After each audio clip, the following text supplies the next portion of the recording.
We've all seen eyebrow threading. Maybe you've even had it done. And we tend to think of it as, a quick grooming fix.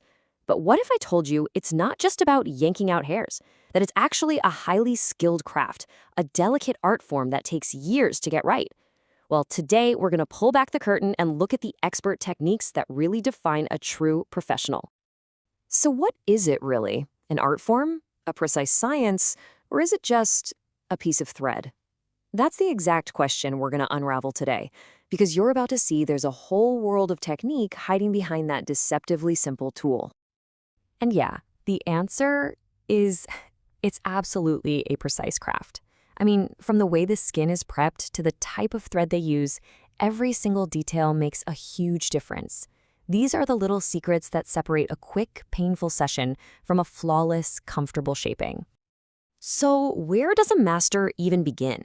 You might think it starts with the thread, right? But nope, you'd be wrong. It all starts with the foundation, with getting the canvas just right.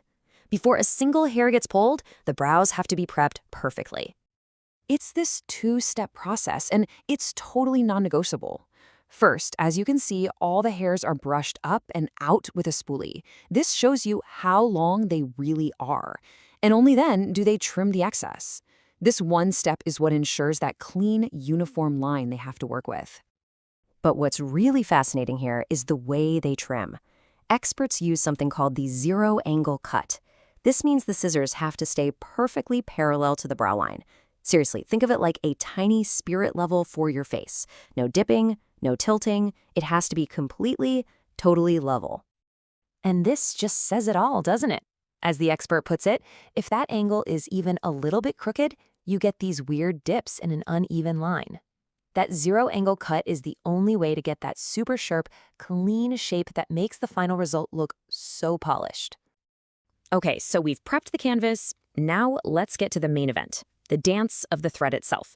This is where the real artistry begins, and it's all about removing hairs safely, effectively, and, efficiently. So here's a question that trips up pretty much every beginner, and maybe you've wondered about it too. I mean, it seems like it would make sense to just grab a bunch of hairs and get it over with faster, right? But how many should an expert actually grab in one go? The answer is way smaller than you think. Just 5 to 7 hairs. That's it. That's the magic number. Any more than that, and you're not doing precision work anymore, you're getting into the danger zone for the client's skin. So let's break down why that number is so critical. On the left, you've got the expert method, a quick, clean pull with just a few hairs and almost no stress on the skin. But on the right, that's the beginner mistake. They grab way too many hairs and the pull gets slow and draggy. Not only does it hurt more, but there's a super high risk of literally catching and pulling the skin right into the thread. Ouch. And get this, here is another piece of advice that might surprise you. The best thread is not the sharpest one. In fact, pros actively avoid those thick, super sharp threads because they can actually cut the delicate skin around your eyes. A normal, softer sewing thread is way safer. And why is that? Well, because if it accidentally snags on the skin, it's designed to break before it can cause a cut. It's like a built-in safety feature. Okay, so technique is one thing, but what happens when the canvas itself is tricky?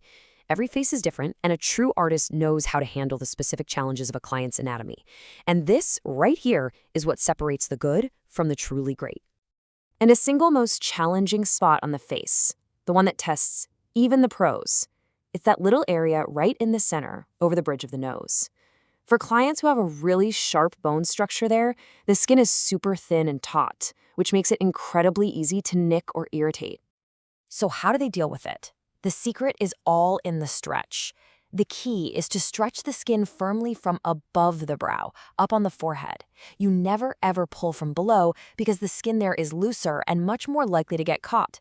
Stretching from above creates this perfectly flat, taut surface for the thread to glide over, which stops it from catching on that sharp bone. And this quote from our expert just nails it. The reason people get cuts in that spot is simple. The bone is right there under the skin. A good, firm stretch from the top is the only way to get those tiny hairs out cleanly without hurting anyone. So we've talked a lot about the physical technique, but becoming a master isn't just about what you do with your hands. It's about dedication, it's about practice, and it's about having the right mindset for the job. And believe it or not, the single biggest hurdle for almost every trainee isn't some super complicated technique. It's the second eyebrow. They'll get the first one perfect, move over to the other side, and suddenly everything just falls apart. It's like trying to write your name with your other hand for the first time. It just feels clumsy and all wrong. The solution isn't just to do everything in reverse. You have to physically change your entire body position. The right way to do it is to move so you're always in front of the client. Why? Because the direction of the thread is now the opposite. If you try to do it from behind them, it's not only awkward for you, it forces them into a weird position and usually ends up being painful and sloppy. And listen, this is not something you learn over a weekend. It is a long journey, a real apprenticeship. It takes about 6 months of practice just to get consistent. After a year, you start to feel confident.